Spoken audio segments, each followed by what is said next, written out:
Hello, everybody. Welcome to the show. Hello, Manan. Welcome. So, Hello, Manan, Abhisar. Hello. Welcome, everybody. yeah. So today we'll be talking about today's Test match, and we'll be discussing what went in India's favor or what went in England's favor. Before that, let's talk about Virat Kohli. Today, this man has completed 23,000 international runs. It's a really big achievement, and I think he is definitely one of the greatest the game has ever seen. To be the seventh man to get to this much runs, I think it's a very, very, very big achievement for a cricketer. Manan, I would like to hear your take on this.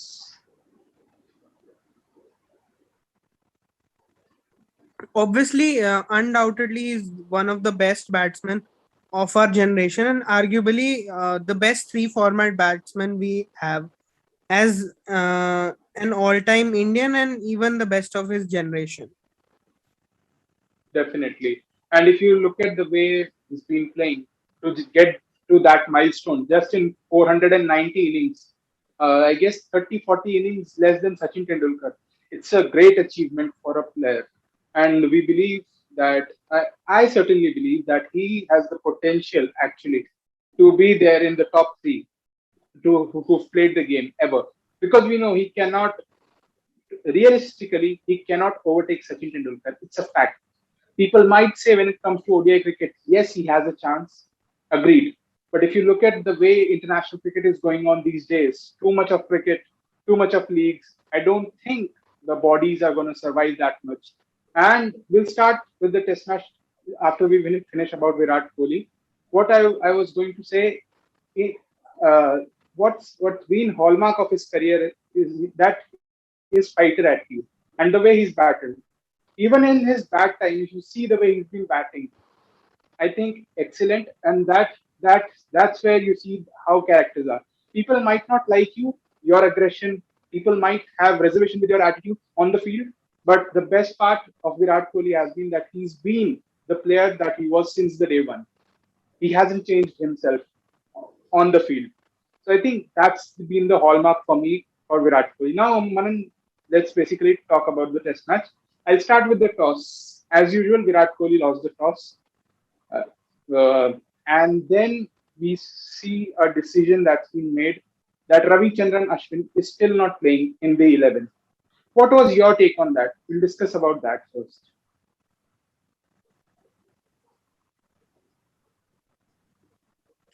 So I feel that Ravichandran Ashwin should have definitely played today's match because, as we know, among the English wickets, oval is one of the most flattest wickets we have.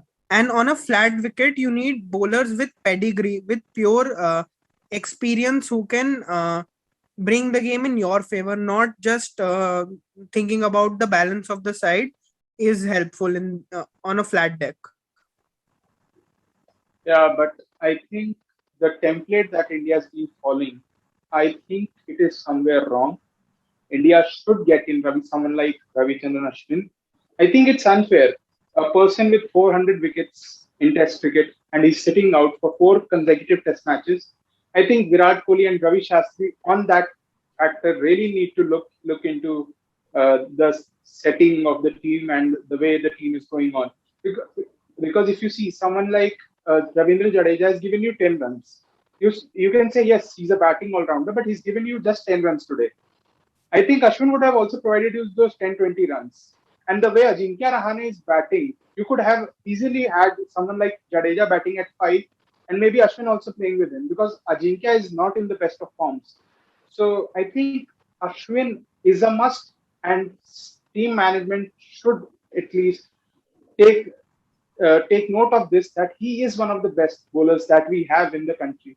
And I think BCCI also should intervene in this matter. I really feel that you cannot drop someone like Ravichandran Ashwin like that and continuously play people who've been liability to your team. Someone like Ajinkya Rahane or Chiteshwar Pujara. We'll come to that now. Let's discuss that only. So India loses the toss. Joe Root asked India to bat first, and then what we see is actually India started really well. The way KL Rahul and Rohit Sharma were playing those strokes and were looking in control. I thought India, the decision could backfire for England, and India could be in the driving seat. But then, if you look at the spells bowled by Jimmy Anderson and Chris Woakes' ball to Rohit Sharma was really outstanding. So, openers failed. What's your take? Because even KL Rahul now has four failures. We are not questioning Rohit Sharma. He's been one of the most consistent batsmen throughout this series. But if you look at someone like KL Rahul, he has four failures. If you take out that 100, his scores are also not very satisfying. So obviously the Indian openers have done the bulk of scoring for India, and when they faced the new ball, they were looking very well with compact defenses and good drives. So obviously it took a brilliant delivery from Chris Woakes to get Rohit.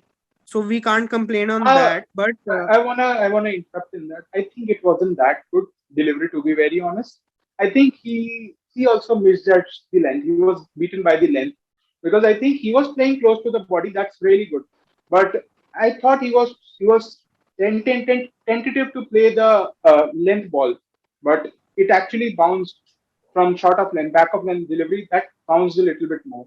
So I think Rohit was little unlucky. You won't call it a extraordinary delivery or that, or a technical mistake by Rohit, but it was I think luck played a huge role in that.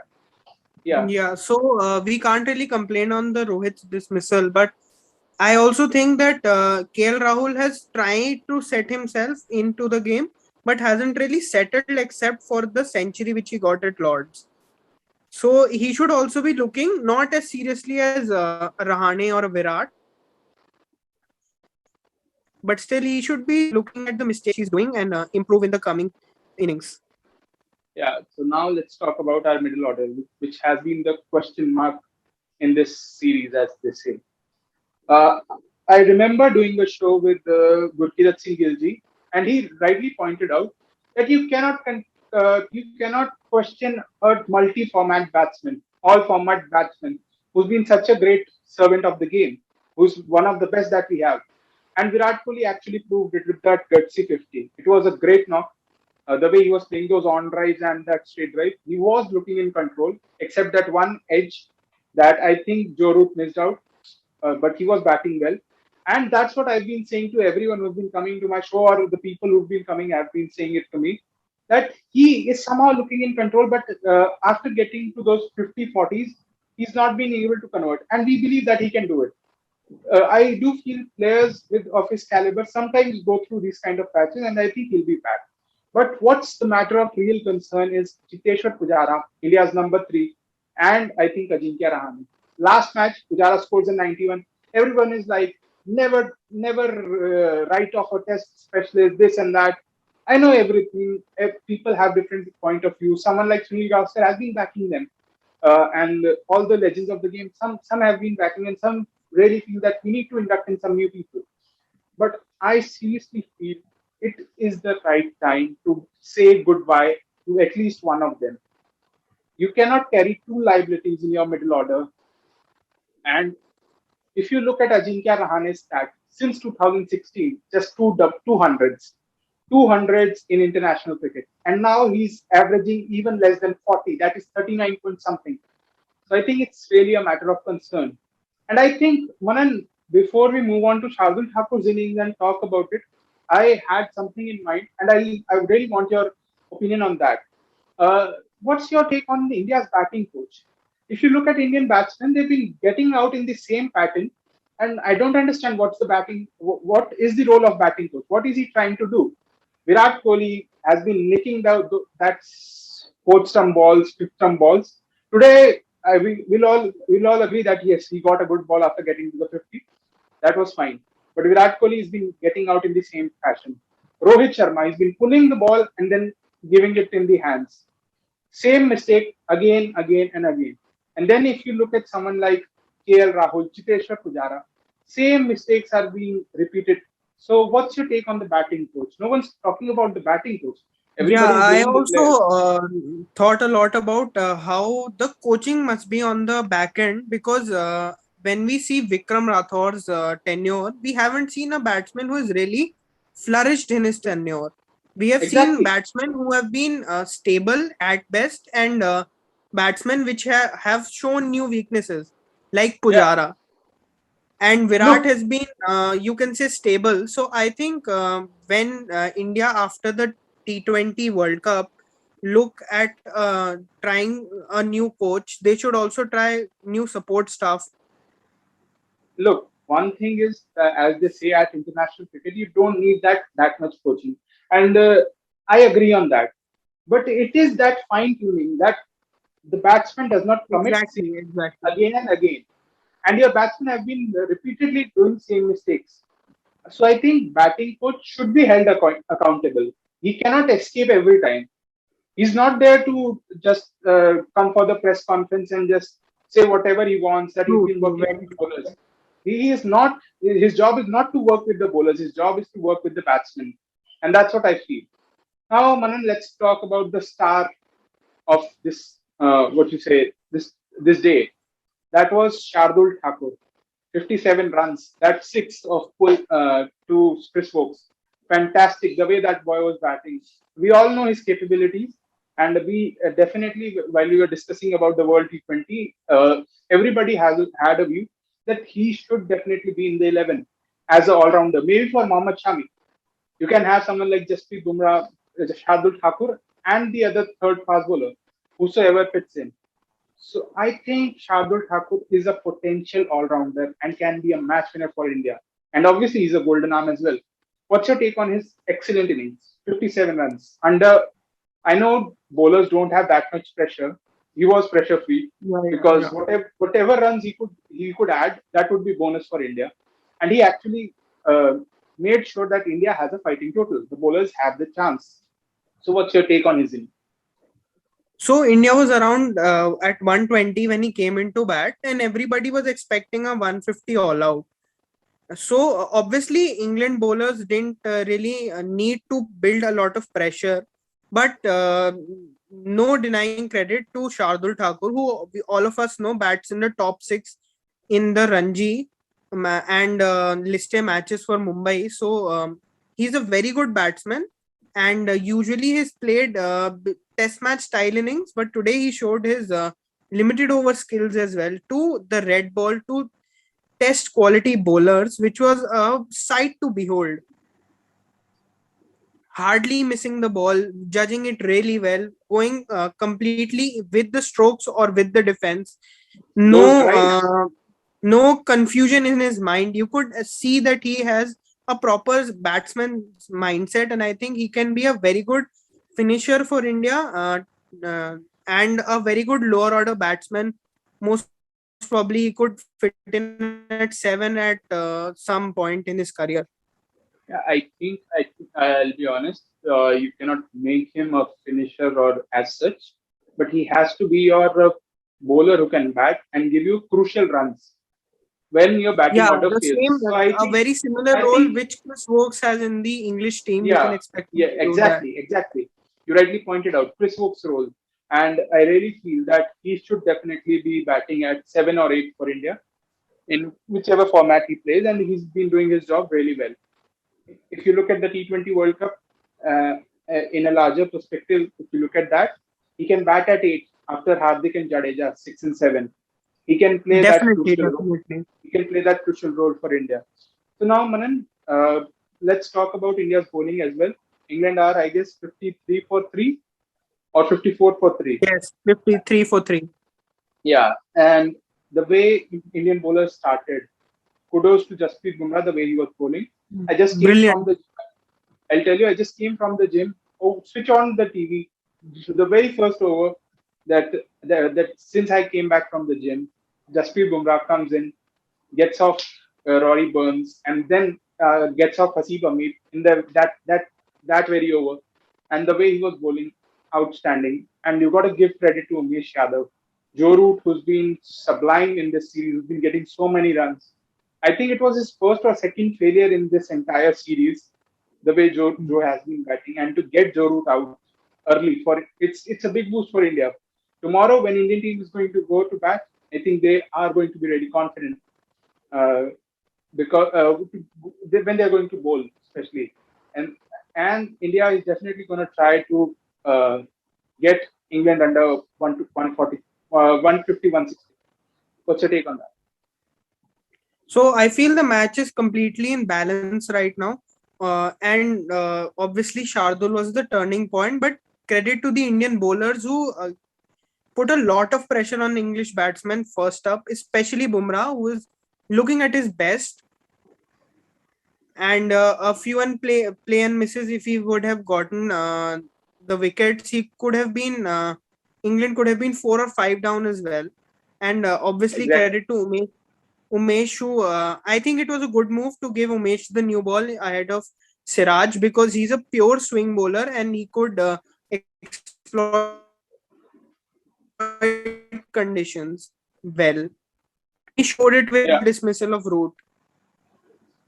Yeah. So now, before we end the video, let's just talk about Umesh Yadav, the curious case of Umesh Yadav. I think uh, we should definitely talk about him.